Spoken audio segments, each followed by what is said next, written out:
Assalamualaikum warahmatullahi wabarakatuh.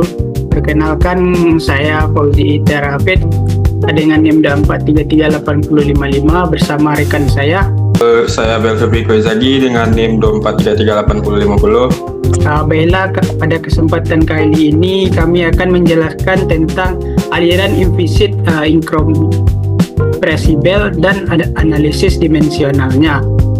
Seperti yang terlihat pada gambar, aliran incompressible flow atau garis jalur alirannya seperti tegak lurus dan tidak ada pembelokannya seperti compressible. Baik, selanjutnya yaitu aliran implisit incompressible adalah jenis aliran fluida ideal yang diasumsikan tidak memiliki viskositas atau tanpa gesekan dan massa jenisnya konstan. Kombinasi ini menyederhanakan analisis dinamika fluida. Seringkali diselesaikan menggunakan persamaan Euler atau mu sama dengan 0 dan persamaan Bernoulli atau rho sama dengan konstan dan turbulen aliran potensial. Selanjutnya yaitu asumsi dasar fluida ideal dan persamaan kontinuitasnya. Implisit atau bisa disebut juga dengan tak kental dianggap tidak memiliki viskositas atau mu-nya sama dengan 0. Artinya tidak ada gesekan antar lapisan fluida maupun dengan dinding wadah, sehingga tidak terbentuk bond dari layar.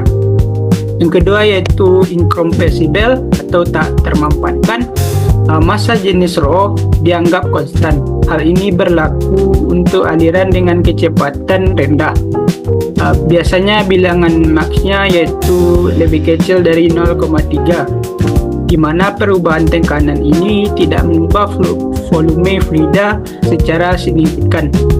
Yang ketiga yaitu steady atau tunak per dt sama dengan 0. Kondisi tidak aliran di suatu titik tidak berubah terhadap waktu. Kecepatan dan tekanan tetap sama pada posisi yang sama setiap saat. Yang keempat yaitu irrotaneutal atau opsional. Artinya partikel fluida tidak berotasi terhadap pusat masanya sendiri. Kondisi ini memungkinkan pengguna fungsi potensial aliran atau P, itu persamaan Euler atau momentum fluida ideal. Seperti yang rumusnya yaitu rho sama dengan delta V dibagi delta T ditambah V dikali delta dikali V sama dengan min delta P ditambah rho G. Rumus percepatannya yaitu dV per dt dengan delta V per dt ditambah V dikali delta dikali V. Keterangannya itu delta V per dt adalah perubahan kecepatan terhadap waktu di satu titik yang tetap. Yang kedua yaitu V dikali delta sama dengan perubahan kecepatan karena perpindahan posisi partikel dalam aliran. D per dt adalah material derivatifnya. Persamaan ini merupakan sumber non-linearitas utama dalam mekanika fluida. Yang kedua yaitu gaya dengan rumus min delta P ditambah rho G, yaitu persamaan satuan voltnya. Dengan keterangan min delta P sama dengan gaya tekanan akibat perbedaan tekanan atau pressure gradient yang fluidanya mengalir dari tekanan tinggi ke rendah. Rho dan G sama dengan gaya gravitasi, gaya beban massa jenis fluida atau body force. Dalam persamaan Euler tidak ada suku viskositasnya atau mu sama dengan 0. Jika efek kekentalan dimasukkan, persamaan ini berkembang menjadi persamaan Navier-Stokes.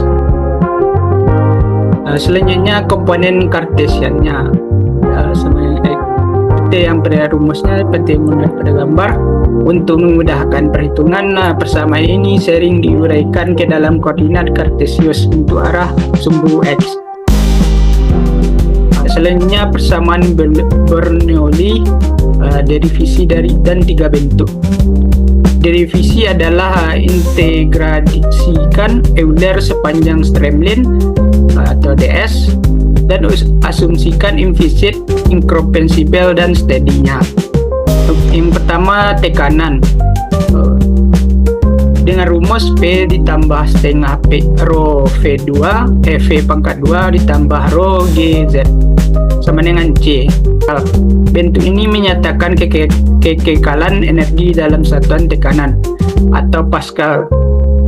Ini adalah varian yang paling umum digunakan dalam teknik mesin dan aerodinamika. Yang kedua, head.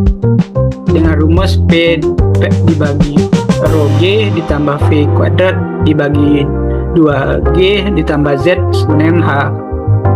Bentuk ini membagi seluruh ruas dengan rho, sehingga satuannya berubah menjadi satuan panjang atau meter. Sangat umum digunakan dalam teknik sipil dan mekanika fluida saluran terbuka. Selanjutnya, energi. Dengan rumus P dibagi rho ditambah V kuadrat dibagi 2 ditambah GZ sama dengan C. Bentuk ini menyatakan energi spesifik per satuan massa dengan satuan Joule per kilogram. Ini menekankan pada prinsip kekekalan energi mekanik. Baik, perkenalkan saya Abel Kozagi ingin menyampaikan pertanyaan saya mengenai materi tersebut. Pertanyaan saya adalah mengapa viskositas diabaikan pada aliran ideal? Baik. Mungkin hanya itu saja pertanyaan dari saya. Baik, untuk jawabannya yaitu agar analisis fluida menjadi lebih sederhana dan fokus pada hubungan tekanan, kecepatan, dan elevasinya. Sekian jawaban dari saya. Apakah Abel paham? Saya sangat memahami jawabannya. Terima kasih. Baik. Baiklah, saya akan melanjutkan materi bagian 2 yaitu analisis dimensionalnya.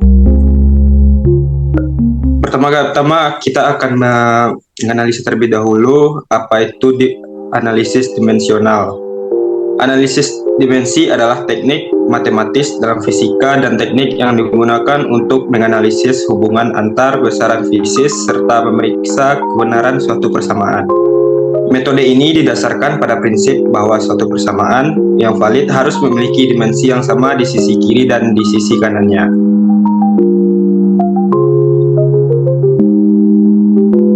Selanjutnya yaitu teorema P-Buckingham. Jika ada n variabel fisika dengan dimensi fundamental, maka terdapat n di grup tak berdimensi.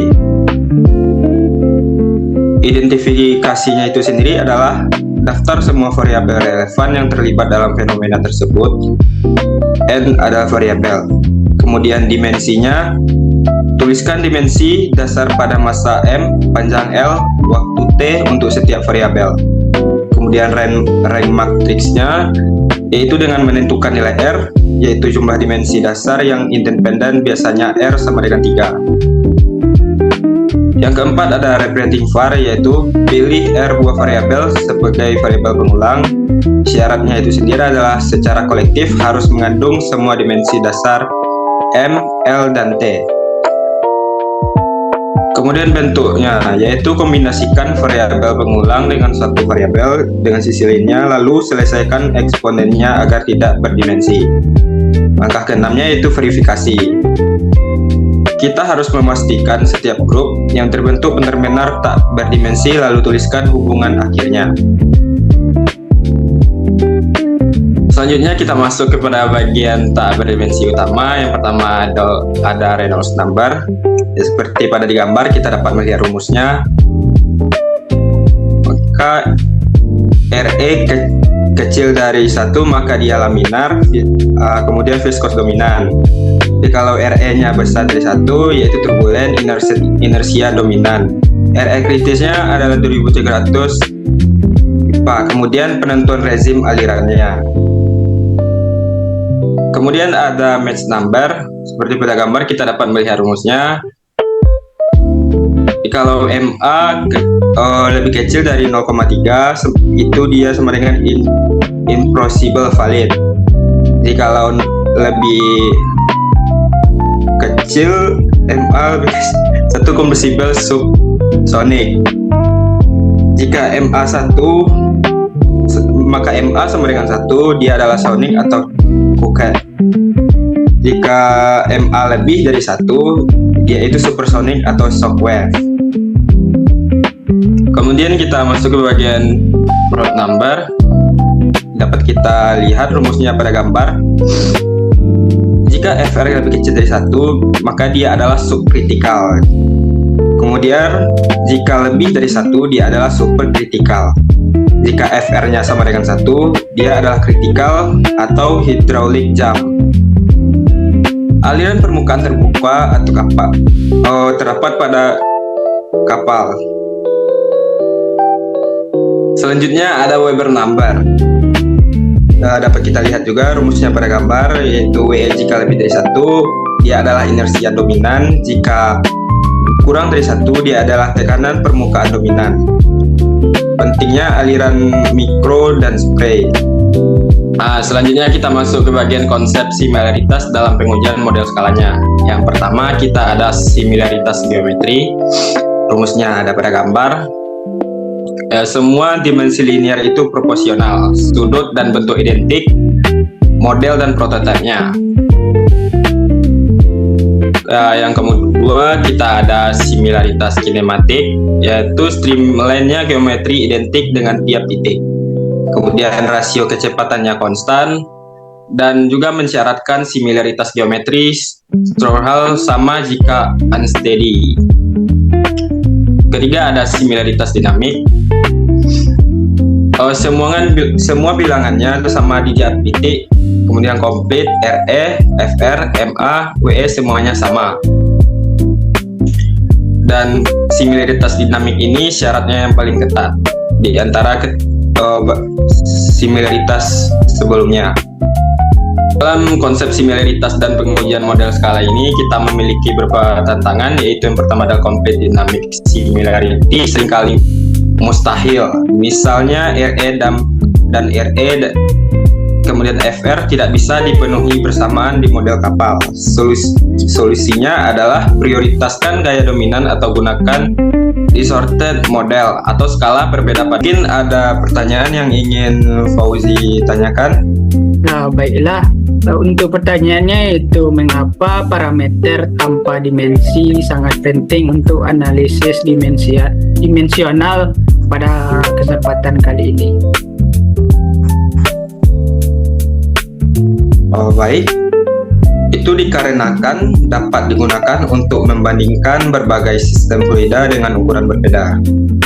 Apakah Fauzi cukup paham dengan jawaban saya? Baiklah, terima kasih pada Abel sudah menjawab dan saya sudah ngerti.